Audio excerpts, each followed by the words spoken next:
बिहार में एक बार फिर से जदयू की सरकार बीजेपी के समर्थन से बन गई है और कमोबेश लोग अब इसको नियति मान चुके बिहार में कि चाहे सरकार किसकी भी रहे, मुख्यमंत्री नीतीश कुमार ही रहेंगे। आज हम इसी मुद्दे पर हम लोगों की राय लेंगे, उनका क्या कहना है इस मुद्दे पर हम उनसे सवाल करते हैं। सर, बिहार में एक बार फिर से बीजेपी के समर्थन से सरकार बन गई और एक बार फिर से नीतीश कुमार ही उसके मुखिया हैं। क्या ऐसी वजह है कि बीजेपी को दोबारा नीतीश कुमार को, जबकि बड़े दल होने के बावजूद भी, दोबारा से मुख्यमंत्री बना करके उनको समर्थन देना पड़ा? देखिए, आप कह रहे हैं समर्थन देने की बात कर रहे हैं, तो पहली बात, जब नीतीश कुमार ने पलटू मारी थी तो भाजपा आज भी कहती है कि नीतीश कुमार पलटी मार है, लेकिन बिहार उस चौराहे पे खड़ा था, जहां जंगल राज की तानाशाही थी, भ्रष्टाचार का एक लूट तंत्र मचा हुआ था और आए दिन वहां तानाशाही चलती थी सरकार के खिलाफ। अगर आपके जैसा पत्रकार कोई माइक उठा ले तो उनके ऊपर एनएसए लगाने का काम होता था, पुलिस वालों को गोली मार दी जाती थी। बिहार एक जंगल राज के चौराहे पे था। तो जब नीतीश कुमार पलटी मारते हैं और नीतीश कुमार के दूत भाजपा के ऑफिस में आके चिट्ठी देने का काम करते हैं, तो भाजपा विचार करती है कि बिहार को जंगल राज से बचाया जाए, इसलिए फिर से मुख्यमंत्री नीतीश कुमार को बनाया। और जहां भाजपा रहती है वहां जंगल राज नहीं होता, कानून के ऊपर शासन होता है। चाहे आप उत्तर प्रदेश का मॉडल देखिए, अब पहले बिहार में भी मॉडल देखिए, जब नीतीश कुमार प्रधानमंत्री थे भाजपा के समर्थन से। सर, ये भाजपा के समर्थन से नीतीश कुमार को कम से कम 2 टर्म पहले भी सरकार बना चुकी है, अभी भी जंगल राज का ये डर बना ही है, तो फिर फायदा क्या हुआ था? पहले तो आप जंगल राज की बात कर रहे हैं, भाजपा के समर्थन में जो जब था तो जंगल राज नहीं था, कानून का एक पालन होता था, पत्रकारों के ऊपर कोई अवहेलना एनएसए नहीं लगाया जाता था। ये वही मनीष कुमार है, जब नीतीश कुमार के शासन में भी जब भाजपा की सत्ता थी तो वह ऐसी सरकार को घेरने का काम करते थे, लेकिन भाजपा की सरकार ने कभी एनएसए नहीं लगाया। वही जब नीतीश कुमार पलटी मारते हैं तो तेजस्वी यादव मुख्यमंत्री जो परिवारवाद से आता है, और उसने किस तरह से एनएसए लगाने का काम किया और एनएसए हटाने का काम माननीय न्यायालय ने किया है। तो आप कैसे कह सकते हैं जहां भाजपा होती है वहां कानून के साथ कोई खिलवाड़ नहीं कर सकता? आप कैसे देखते हैं भाजपा की? ये देखो, इस भाई की एक बात बिल्कुल लाइन सच है कि वो जो पत्र गया और फिर उन्होंने विचार किया। कौन सा पत्र गया? ये जो कह रहे हैं नीतीश जी ने समर्थन का पत्र गया, वो कोई पत्र वत्र नहीं गया। उससे पहले ईडी के दुनिया भर के उनके ठेकेदारों के, हर मंत्री के, हर नेता के, सुनो, नीतीश कुमार के पास, सुन लीजिए, नीतीश कुमार और उसकी पार्टी के पास कितनी बार ईडी गई। जब वो उन्होंने गठबंधन को नींव रखी थी, गठबंधन का अगर कोई बाप था, गठबंधन का अगर कोई जनक था तो नीतीश कुमार था। अब तुम्हारा बाप भी नहीं है, गठबंधन का कोई बाप ही नहीं है। आप सुन लो, आप ईडी की बात कर रहे हैं, नीतीश कुमार के पास कितनी बार ईडी गई, कितने बार भ्रष्टाचार का आरोप नीतीश कुमार के पास लगाया, बताओ?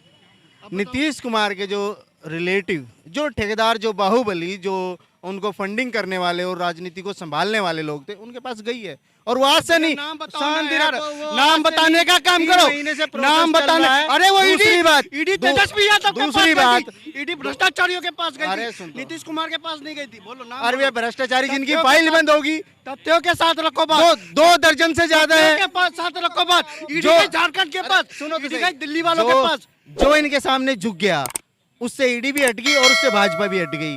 जो नहीं झुका वो अब देख लो उठा के। अरे सुन तो ले, जिस घोटाले के चक्कर में पूरा देश पागल हुआ फिरा 2014 का, और जिस पे भाजपा खड़ी हुई है, आज 2017 में उसका न्यायालय ने फैसला दिया 2G घोटाले का कि 14 के 14 आरोपी निष्पक्ष है और बाइज्जत बरी हुई है। झूठ बोलता था केजरीवाल ने, झूठी मैदान में, रामलीला मैदान में तिरंगा झंडा फहरा था। हाँ, तो मैं तो कह रहा हूँ केजरीवाल वो आदमी है जो अन्ना और भाजपा और आरएसएस को क्रॉस करके नई राह खड़ी कर दी जिसने, इसीलिए केजरीवाल से सांस नहीं आ रहा है इनको। 10 साल से इनके नाक के नीचे सरकार चला रहा है, कहने वाला इनके कब्जे में नहीं आ रहा है। अरे शराब घोटाला, जिसने बच्चों को शराब पिलाने का काम किया। अरे शराब की बात करते हो तुम। गुजरात में 15,000 लोग मर गए शराब पी के। अंडाधारी है। सुनो, अब मेरी बात सुनो। हाँ, अब मेन बात क्या है, इन्हें जहर बिक रहा है गुजरात में। नौकरी के बदले ना तो विज्ञापन छपाया लालू ने,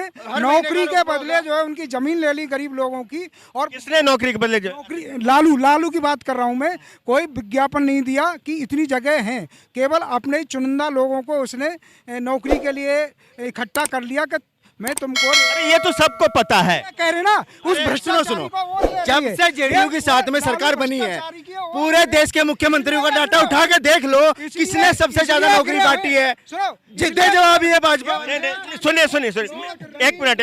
मेरा सवाल ये है कि जब बीजेपी के सारे बड़े नेता मना कर चुके थे कि इस बार बीजेपी के सारे दरवाजे नीतीश कुमार के लिए बंद हो चुके हैं, फिर ऐसी क्या मजबूरी आ गई थी कि बीजेपी को नीतीश के लिए दरवाजा खोलना पड़ा, और ऊपर से नीतीश की शर्तों पे ही सरकार बनी है। मैं बोल रहा हूँ, भाजपा का एक सिद्धांत है, हर समाज का नेता उस समाज को, उस जाति को, उस समुदाय को अपनी सुविधा और समय और अपनी सरकार के अनुकूल जैसे जैसे जो लोग लगते हैं उनको यूज करते हैं, और जब खाने की बारी आती है ना, तेज पत्ते की तरह चौक में से निकाल के बाहर फेंकते हैं। और ऐसे जैसे किनको बाहर निकाल के फेंका, अब मैं शुरुआत से ले लो, सुनो तो, शांति रख, इनको बताने महबूबा मुफ्ती शुरुआत में सबसे पहले, महबूबा मुफ्ती उनकी नेचुरल लाइफ कभी भी नहीं थी। उनकी साथ में मिलकर सरकार बनाई, उनकी राजनीति खत्म करी। आप महबूबा मुफ्ती कौन है जिसने कहा था कश्मीर में कोई तिरंगे को क्यों सरकार बनाई उनके साथ में? अरे सरकार आतंकवादियों के साथ सरकार बनाते हो। 370 हटाने का काम उनके किया। साथ में? आज कश्मीर के लाल चौक क्यों गए उनके साथ में सरकार बना के? विपक्ष में बैठते ना, लड़ाई लड़ते। हमें 370 हटाना था, इसलिए हम सरकार में गए। मैं वही तो कह रहा हूँ। और कोई दूसरा एग्जाम्पल आप दे सकते हैं? हाँ, आप देख लो, कोई एग्जाम्पल नहीं है। जिस तरह से टीवी चैनलों पे इनके कांग्रेस के पत्रकार भाग जाते हैं, वैसे ये लोग भाग जाते हैं, संसद से राहुल गांधी भाग जाते हैं। कोई तर्क, इन पर तो कोई तर्क नहीं है, कोई सिद्धांत नहीं है, केवल इनका एक ही प्रोपेगेंडा। कुछ लोग ना यहाँ पे प्रोपेगेंडा करने के लिए आते हैं, बस बुराई करना। प्रोपेगेंडा बोल रहे हैं। हाँ, और ये मैं कह रहा हूँ, मैं इस देश में जितनी पार्टियां हैं ना, सबके खिलाफ बोलने के लिए तैयार हूँ। ये भाई मैं कह रहा हूँ, सबका तो छोड़ो, ये भाजपा के ये देखो, एक नहीं जो सही काम कर रहा है, पार्टी भक्त, नहीं, हम मैं तो किसी देशभक्त पार्टी हैं, में नहीं, ये मैं पार्टी किसी भक्त हैं। पार्टी में नहीं हूँ, मैं कि ये प्रोपेगेंडाधारी है, मैं प्रोपेगेंडाधारी नहीं हूँ। 10 के 200 पार्टियों के खिलाफ बोल सकता हूँ अपने देश के हित के लिए। ये एक अब लोग देश में ब्लास्ट हो रहे थे, वो देशभक्त कर रहे थे क्या? अब तक यहाँ गुंडागर्दी चल रही थी, वे देशभक्त कर रहे थे क्या? ये बात यहाँ बिहार की हो रही है। कांग्रेस के बंदे ये कहते हैं हम देशभक्त है, क्या वे सारे काम देशभक्ति में चल रहे थे क्या? जितनी स्पीड से इन्होंने कार्यालय बनाने शुरू किए हैं, इसी स्पीड से अगर स्कूल या कॉलेज बनाए होते, हॉस्पिटल बनाए होते, तो मैं भी वोट देने के लिए तैयार।